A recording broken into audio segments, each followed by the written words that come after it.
One of the most frequent issues that I get when I do counseling or even coaching sessions is conflict. It happens all the time that behind some problem or behind some choices that people have to do, there is a conflict. Sometimes it's an internal one, a conflict among different parts of the person. Sometimes it's an external one, conflict with someone else. And one thing that strikes me about conflict is, I mean, I've been trained as a mediator in conflicts. I've been working with conflicts, so I mean, it's something I know, I think. But one thing that strikes me all the time is that if you talk to people who are in conflict, you have the sensation, the feeling that they want to stay there. So that conflict is not something that you, as an external observer, you say, people are conflicting. This is causing pain, suffering, problems, and so on. Why do they do continue? Why they do not split themselves and go away from the other one? And sometimes the answer is rational, like they cannot because there are economic issues, financial issues, they are children, if you think of, let's say, marriage, splitting, and so on. So there is an explanation that says there are matters, there are things, concrete things that they need to solve in order to split the relationship. But actually, what I constantly experiment is that it's not a matter of financial issues. It's not a matter of real things. It's a matter of, I do not want to end this relationship because I want that the other person acknowledge me as a human being. There is these real strong emotional issues in all the conflicts I have witnessed that says, I don't care about money, I don't care about our home, I don't care about the business, I don't care about the contract. What I care about is that the opponent, the other person, acknowledge that I am a human being, a worth. I'm worth of that. I think you have seen the movie Avatar by James Cameron, where there are these people on the Pandora planet that greets themselves saying, I see you.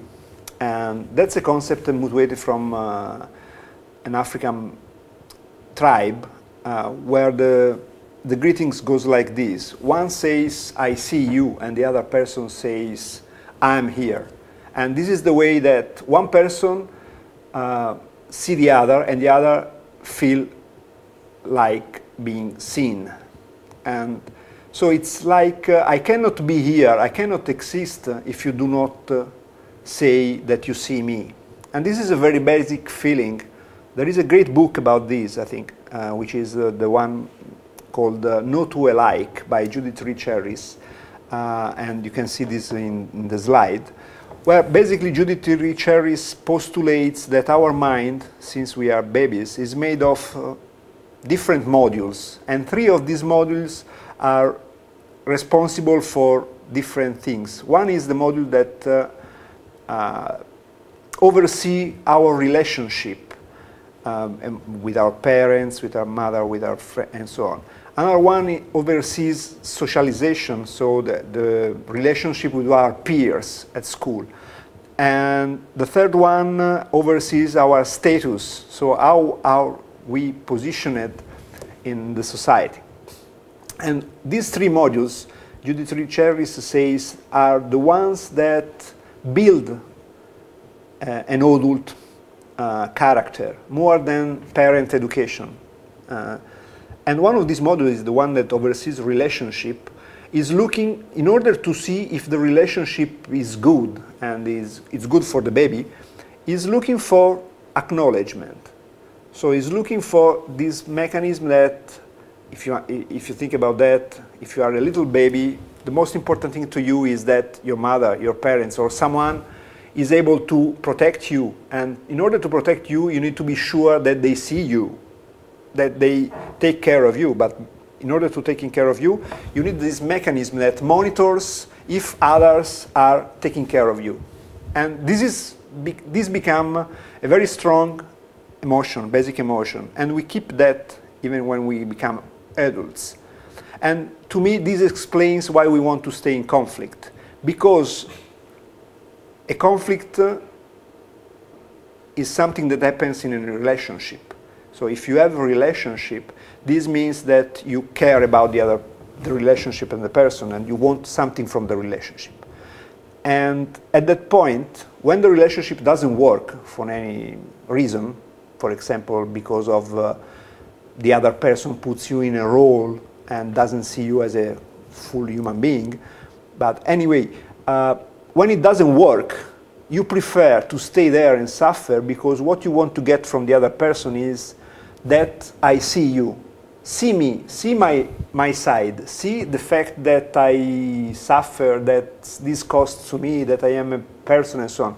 And if you do not get that, you get stuck and you continue to ask for that. Even if you translate it in, I want more money, I want the children, I want the home, I want negotiate something. But actually what you are really negotiating in this case is the fact that you want that the other see you and tells you that he sees. When you, in a conflict, you help people to see each other, the conflicts at this level disappears. And people are more free, and free to stay together again or say to split them their path. But it's no more charged with this emotional energy that blocks everything else.